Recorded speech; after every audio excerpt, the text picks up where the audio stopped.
Ang ating given ay 7.5 meter. Yes! Mama ko sa mga.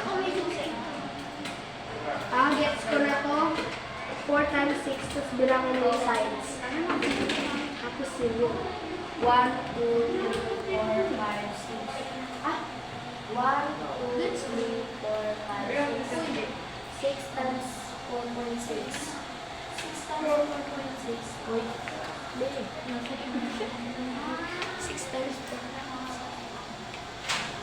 4. Okay. Ayan. Paliwanag mo, Be. Nessie. Ito po yung given. Makinig kayo. Ang given natin ay 5. Laging pera ng million. Okay. 6 times 4, 24. And then,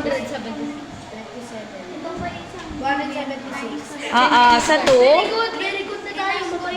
Very good. How many decimal places is 1? 27.6. Okay, yun ang sagot. Hindi mo pwede siyang ipaghiwalay. Ano? Para ma-find ang 25.2. Yung 3.